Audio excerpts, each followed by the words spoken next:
ஜனநாயக கட்சியினுடைய நிறுவன தலைவர் டாக்டர் பாரிவேந்தர் ஐயா அவர்களை வணங்கி, இந்திய ஜனநாயக கட்சியினுடைய தேசிய தலைவர் என் அன்புக்குரிய அண்ணன் அவர்களையும் வணங்கி, இந்திய ஜனநாயக கட்சியினுடைய போர்படை தளபதியாக விளங்குகின்ற ஜெய்சீலன் அண்ணன் அவர்களுக்கும் மற்றும் எஸ் வெங்கடேசன் அண்ணன் முதன்மை அமைச்சர் அவர்களுக்கும் டாக்டர் ஆனந்தமுருகன் அண்ணன் அவர்களுக்கும் இங்கே அமர்ந்திருக்கின்ற விழுப்புரம் வடக்கு மாவட்டத்தினுடைய துணைத் தலைவர் அன்பு சகோதரர் திரு வெங்கடேசன் அவர்களுக்கும் மற்றும் மாவட்ட பொருளாளர் ஏதூர் யேசுமுருகன் அவர்களுக்கும் இங்கே வந்திருக்கின்ற மாவட்ட ஒன்றிய பொறுப்பாளர் அவர்களுக்கும் உங்கள் அனைவருக்கும் என்னுடைய முதற்கண் வணக்கத்தை தெரிவித்துக் கொள்கின்றேன். இந்த கூட்டம் எதற்காக ஏன் கூட்டப்பட்டிருக்கிறது என்றால், நம்முடைய கட்சியுடைய வளர்ச்சிகளை குறித்தும் ஒவ்வொரு மாதமும் முதல் வாரத்தில் ஞாயிற்றுக்கிழமை கலந்தாய்வு கூட்டம் நடைபெறுகிறது.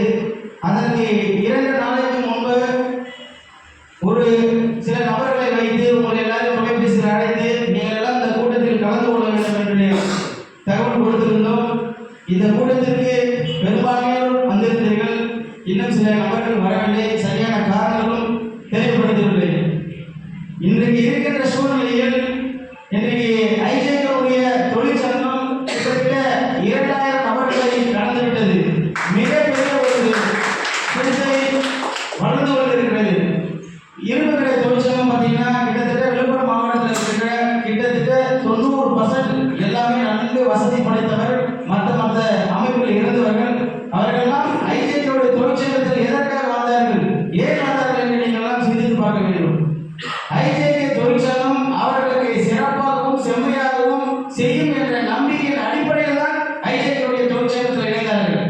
அதுபோன்று இந்த இந்திய ஜனநாயக கட்சியில் நீங்கள் எல்லாம் பயணிக்கிறீர்கள் என்றால், இன்றைக்கு நீங்கள் போன்ற உழைப்பு வருங்காலத்தில் உங்களுக்கு பெரிய ஒரு மதிப்பை உருவாக்கும் என்பதை நீங்கள் உணர்ந்து கொள்ள வேண்டும்.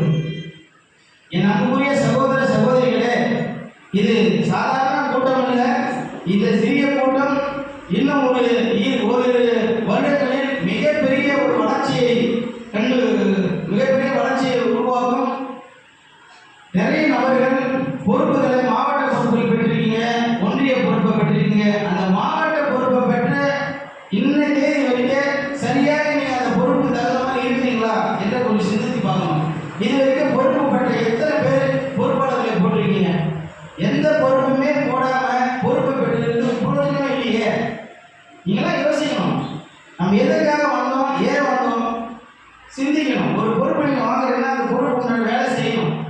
இப்போ நான் எனக்கு மாவட்ட தலைவராக கொடுத்தாங்க, எனக்கு கொடுக்கப்பட்ட வேலையை நான் கரெக்டாக செஞ்சுட்டு இருக்கேன்.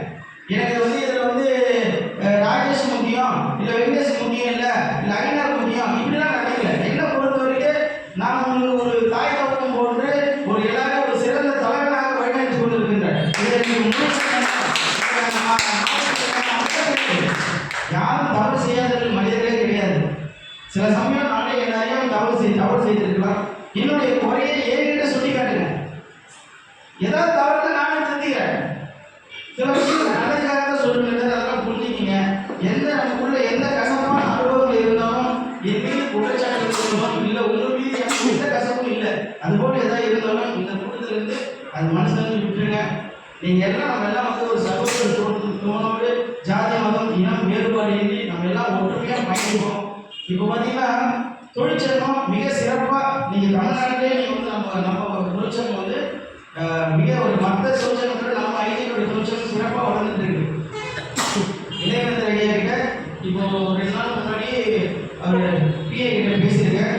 இது சம்மந்தமாக திங்கட்கிழமை செவ்வாய்க்கிழமை அவரை சந்திக்க போகிறேன். தொழிற்சங்கத்தை வளர்க்கிறதுக்கு எல்லா மாவட்டத்திலையும் 40 பிரான்ச்சு, அதாவது 40 ஆஃபீஸ் அலுவலகத்தை ஓப்பன் பண்ணுறதுக்கு ஏற்பாடு பண்ணுறோம். அதுபோன்று அதிலிருந்து ஃபில்டர் பண்ணி கட்சியும் நம்ம கொண்டு வரோம். ஸோ இது எதுக்காக சொல்ல வரோம் அப்படின்னா, விழுப்புரம் மாவட்டம் ரொம்ப ஒரு எப்படி சொல்கிறது, ஒரு நல்ல தலைவராக இருக்கிறீங்க, நல்ல பொறுப்பாக இருக்கீங்க, ஆனால் வேலை செய்ய மாட்டீங்க. ஏன்னா ஒரு கட்டத்துக்கு மேலே உங்களை வச்சு எப்படி நகரத்துக்கு பொறுப்பு தெரியல.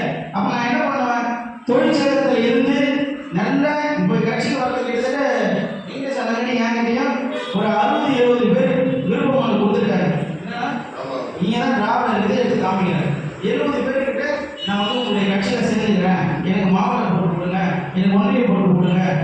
மகளிரணி கொடுங்க, இளைஞரணி கொடுங்க, இது போன்று கிட்டத்தட்ட 70 பேர் கொடுத்துருக்காங்க. நான் எல்லாத்தையும் யாரையும் விட்டேன்னா அவங்க எல்லாரும் சூப்பராக செயல்படுவாங்க.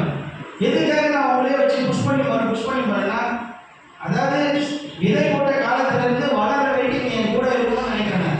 தொழிற்சங்கத்தில் எல்லாருக்கும் நம்ம ஒரு வழியை காமிச்சுட்டு இருக்கோம். கண்டிப்பாக நீங்க உண்மையா உழைக்கிறீங்க அப்படின்னா உங்களுக்கு உண்டான மதிப்பு, மரியாதை, அந்தஸ்து கண்டிப்பா அது உங்களுக்கு வந்து சேரும். உங்களுக்கு தெரியாது. அதனால எந்த கருத்து வேறுபாடு இல்லை, அனைவரும் நல்லா வேலை செய்யுங்க, ஒர்க் பண்ணுங்க. உங்க குடும்பத்தை பாருங்க. நம்மளுடைய தலைவர் தேசிய தலைவர் ரவி பச்சமுத்து கூறியது போல் முதலில் உங்களுடைய குடும்பத்தை பார்த்துக் கொள்ளுங்கள், பிறகு அரசியல் வாங்க. அவர் சொன்னாலும் சொல்லிட்டாரு, ஆனா முழு நேரமும் குடும்பத்தையே பார்க்கல. நான் பார்க்கறேன்னு சொல்ல, அரசியல் ஒன்று ஒரு வாரத்தில் அட்லீஸ்ட் ஒரு நாளாவது ஒதுக்கி இந்த அரசியல் பணிகளை பாருங்க. இன்னைக்கு இந்த தேசம் தண்ணீர் தள்ளாடி கொண்டு இந்த நாட்டையே இந்த திராவிட கட்சிகள் அழித்து கொண்டிருக்கிறார்கள். இதையெல்லாம் போக்க வேண்டும், இதையெல்லாம் மாற வேண்டும் என்றால் டாக்டர் இளையவேந்தர் ஒருவரால் மட்டும்தான் முடியும் என்பதை நீங்கள் உணர்ந்து கொள்ள வேண்டும். இந்த நாட்டை ஆளக்கூடிய வல்லமை படைத்தவர், திறமைமிக்க உண்மையான பேச்சாற்றல், நல்ல மனிதர், எல்லா இன்னைக்கு கல்வியில இன்னைக்கு அவர் தான் இன்னைக்கு மேலோங்கி இருக்கிறார்கள்.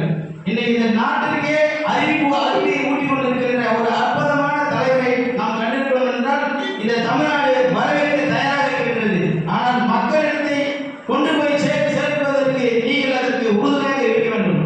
முதல் நம் தலைவரை நீங்கள் நம்ப வேண்டும், பிறகு என்னையும் நீங்கள் நம்பியாக வேண்டும்.